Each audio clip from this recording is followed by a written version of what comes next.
जण एकत्रित जमलेलो आहोत. त्याचं कारण असं आहे की महात्मा फुलेंचं हे जे वर्ष आहे ते द्विशताब्दी जन्मोत्सव आहे. कारण महात्मा फुलेंची या 11 एप्रिलला 200वी जयंती असणार आहे. आणि महात्मा फुले आणि क्रांतिज्योती सावित्रीबाई फुले यांचं कार्य आपल्या सर्वांना परिचित आहे. पण तरीसुद्धा या 200व्या जयंतीनिमित्त आम्ही हा उपक्रम राबवतो आहोत की प्रत्येक महिन्याला एक व्याख्यान वेगवेगळ्या भागामध्ये जाऊन वेगवेगळ्या विषयांवरती महात्मा फुले आणि क्रांतिज्योती सावित्रीबाई फुले यांचा विचार सामान्य माणसांपर्यंत घेऊन जाण्यासाठी, सामान्य स्त्रियांपर्यंत तो पोचावा, यासाठी हा सगळा उपक्रम आपण घेणार आहोत. आणि या माध्यमातून स्त्रियांचं प्रबोधन, स्त्री पुरुषांचं प्रबोधन आणि त्या प्रबोधनामध्ये प्रत्येक महिन्याला वेगळा उपक्रम ठेवण्याचा आमचा प्रयत्न आहे.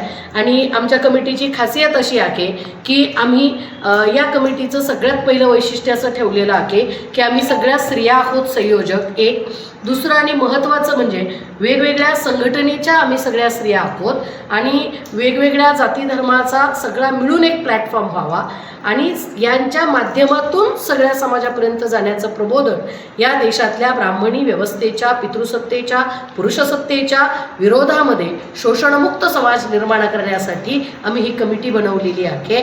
आणि या कमिटीमार्फत आम्ही वर्षभर महात्मा फुलेंच्या, डॉक्टर बाबासाहेब आंबेडकरांच्या, छत्रपती शिवाजी महाराजांच्या, अगदी बुद्ध चार्वाकापासून तर कॉम्रेड गोविंद पानसरेंपर्यंत जी या देशामध्ये शोषणमुक्त समाज बनवण्यासाठीची परंपरा चालत आलेली आहे त्यासाठी आम्ही कार्य करणार आहोत. तुमचं नाव सांगा मला. ॲडव्होकेट वैशाली डोळस, या रेखा मेश्राम आहेत, डॉक्टर सुनीता शिंदे आहेत, ॲडव्होकेट वैशाली आहेत, मैत्रे मॅडम आहेत आणि आम्ही सगळ्याजणी वेगवेगळ्या संघटनेतून एकत्र येऊन हा कार्यक्रम घेत आहोत. कधीपासून कामाला सुरुवात केली तुम्ही? आम्ही साधारणतः जूनपासून ही सुरुवात करायची होती, पण काही कारणास्तव जुलै उजाडला. 8 दिवसापूर्वी आमची मिटिंग झाली आणि त्या मिटिंगमध्ये आम्ही हे सगळं ठरवलं आणि आज आमचा पहिलाच कार्यक्रम आहे. आदरणीय गोरडे सरांच्या सहकार्यानं आम्हाला गांधी भवन मिळालं आणि आम्ही या ठिकाणी कार्यक्रम घेत आहोत. अच्छा, कार्यक्रमाचा मेन अजेंडा काय होता? कार्यक्रमाचा आजचा अजेंडा आहे की महात्मा फुलेंची जयंती आधुनिक भारतातल्या स्त्रियांनी का साजरी करावी आणि आज महात्मा फुलेंकडून आम्ही काय शिकावं. आजच्या स्त्रियांना खरोखर महात्मा फुलेंची विचारांची गरज आहेच. अशोक खरात जर या काळात होत असेल आणि या काळात एखादी मंत्रीबाई त्याच्या पाया पडायला जात असेल, महिला आयोगाची अध्यक्ष, तर निश्चितच महात्मा फुलेंची आजच्या काळात गरज आहे. तुम्ही जास्त आक्रमक व्हायला पाहिजे महाराष्ट्रामध्ये. आमच्या परीनं होऊया.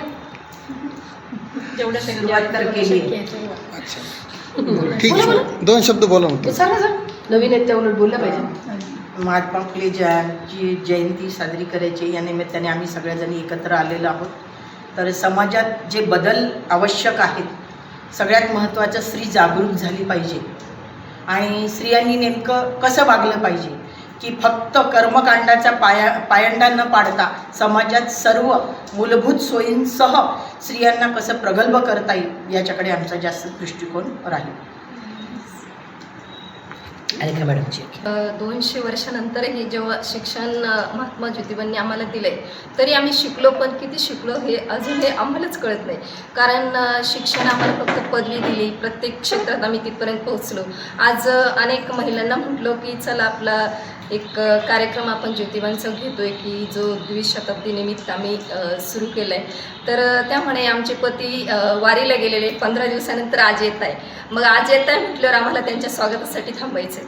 मी म्हटलं अरे म्हणजे अजूनही शिकली स्त्री पण अजून शिकलीच नाही, हे मला आज फार प्रकर्षाने जाणवलं.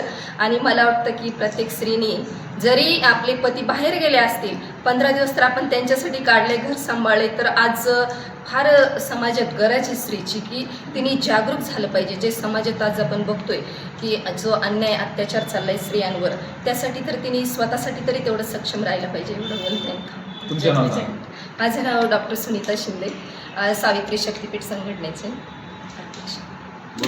बोलल्या की शिकलेल्या महिला सुद्धा या पद्धतीने वागतात. खरंच मला असं वाटतं की अडाणी महिलांपेक्षा सुद्धा शिकलेल्या महिला ज्या आहेत त्यांची अजूनही मानसिकदृष्ट्या त्या अंधश्रद्धेच्या कचाट्यात सापडलेल्या आहेत आणि त्यांचे विचार जेवढे प्रगल्भ व्हायला पाहिजे तेवढे झालेले नाही.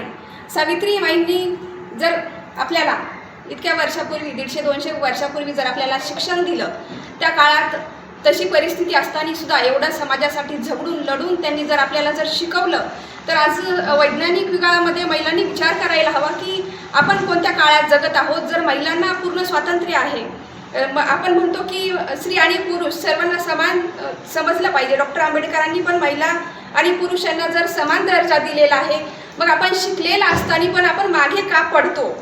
थोडक्यात आपल्याला सगळे कायदे अधिकार आपल्या बाजूनी असताना पण आपण ते घेऊ इच्छित नाही आणि आपण त्या दृष्टीने वाटचाल करत नाही. जरी आपण शिकलेलो जरी असलो तरीसुद्धा ते फक्त कागदपत्रापुरतं सर्टिफिकेटसाठी आणि डिग्रीसाठीच आपण शिकलेलो आहोत. पण आपली जी मानसिकता आहे महिलांची ती आज देखील बदललेली नाही. ती अडाणी महिलांपेक्षा सुद्धा ती बुरसटलेली आहे असं मला वाटतं. त्यामुळे आम्ही हा कार्यक्रम हाती घेतलेला आहे आणि पुढचा 1 वर्ष आम्ही दर महिन्याला एक कार्यक्रम व्याख्यान या दृष्टीने वेगवेगळ्या आम्ही बऱ्याचशा संघटना एकत्रित आलेलो आहोत. सर्व महिलांना एकत्रित घेऊन कसा महिलांचा जो मानसिक दृष्टिकोन आहे, अजून पण अंधश्रद्धा व्रतवैकल्यात कशा जखडलेल्या आहे, तो दृष्टिकोन न ठेवता वैज्ञानिक दृष्टिकोन कसा जोपासला जाईल या दृष्टीने आम्ही पाऊल उचलू आणि जास्तीत जास्त महिलांना या ठिकाणी दरवेळेला आणण्याचा प्रयत्न करू. धन्यवाद. मी ॲडव्होकेट वैशाली कडू, मी जिजाऊ ब्रिगेडचे राज्य प्रसिद्धी प्रमुख आहे. धन्यवाद. ज्योतिबा फुले यांच्या जन्माचा 200 वर्ष पूर्ण होत आहे आणि त्या निमित्ताने पूर्ण वर्षभर कार्यक्रमासाठी आम्ही हातात घेतलेले. ज्योतिबा आणि सावित्रीबाई या दोघांनी पण त्यांची पूर्ण हयात आपल्याला अंधश्रद्धेतून बाहेर काढण्यात घालवली.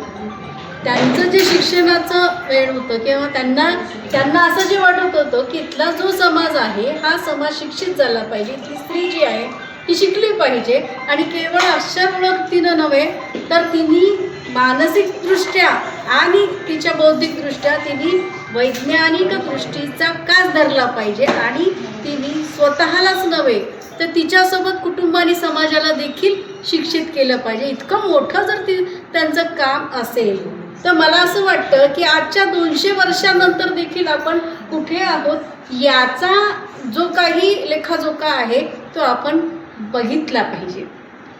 हा केवळ महिलांच्याच दृष्टीचा भाग नाही आहे, मी असं म्हणेल. आपण महिला म्हणतो हे ठीक आहे, पण ज्योतिबा सावित्री या दोघांनी मिळून काम केलेलं आहे. त्यामुळे समाजातल्या प्रत्येक कुटुंबातला स्त्री आणि पुरुष यांनी दोघांनी मिळून वैज्ञानिक दृष्टीने काम करण्याची गरज आहे. शिक्षण केवळ अक्षर गिरवणं नाही, शिक्षण हे सगळ्या बाबतीत समानतेनं, सगळ्या बाबतीत एकनिष्ठतेनं आणि सगळ्या बाबतीत एकत्वाचं एक बिंदू आहे आणि तो जोपर्यंत कुटुंबामध्ये दोघं राखत नाही तोपर्यंत कुटुंबही शिक्षित होत नाही, तो बुरसटत नाही. जसं आता वैशालीताईंनी अगदी चांगलं उदाहरण दिलं की खऱ्या त्यांच्या पाया जर आमच्या इथली महिला आयोगाची बाई जर लागत असेल तर मला असं वाटतं की किती लोकांच्या पायान किती म्हणजे याला असं म्हणता येईल की घाणेरड्या प्रवृत्तीने आपल्या महिलांना आणत आहेत. हे सगळं ज्या वेळेला मीडियामध्ये दाखवलं जातं त्यावेळेला ती बघणारी स्त्री या ठिकाणी अशी वाटते तिला की मी पण अशाच पद्धतीने करू की काय. आता एक लक्षात घ्यायला पाहिजे की वटसावित्रीची पूजा झाली आणि त्या पूजेचा प्रत्येकीने आपल्या ज्याला म्हणजे स्टेटसला ठेवलं. ज्यांना कोणाला माहीत नव्हतं त्यांनी सुद्धा ते करायचा प्रयत्न केला, ज्या पडल्या नव्हत्या त्यांनीही त्याचा तेही साजरा करायचा आणि कशा पद्धतीने मी छान दिसेल ते बघण्याचं अनुकरण करण्याचा प्रयत्न केला. हे अत्यंत चुकीचं आहे. तिच्या हातात लेखणी द्या, तिला अभिव्यक्त होऊ द्या, तिला बोलू द्या, तिला समानता द्या, आक्रमक नाही, समानता द्या आणि कुटुंबात एकत्रित कसं येता येईल, समाज कसा पुढे जाईल आणि तिचा अधिकार हा कसा ती मिळवेल, एकंदरीत कुटुंब कसं पुढे नेईल. कुटुंब आलं म्हणजे समाज येतो, समाज आला म्हणजे देश येतं, राज्य येतं, देश येतं आणि भारत आपल्या उंचीपर्यंत जाईल. याचा विचार जो ज्योतिबांनी केला, याचा विचार जो सगळ्याच या लोकांनी केला, अगदी बाबासाहेब आंबेडकरांपर्यंत, तो विचार मला असं वाटतं आपण लक्षात घेतला पाहिजे आणि हे सगळं अजेंडा लक्षात घेऊन आम्ही पूर्ण वर्षभर एक विषयाला धरून या ठिकाणी कार्यक्रम घेणार आहोत.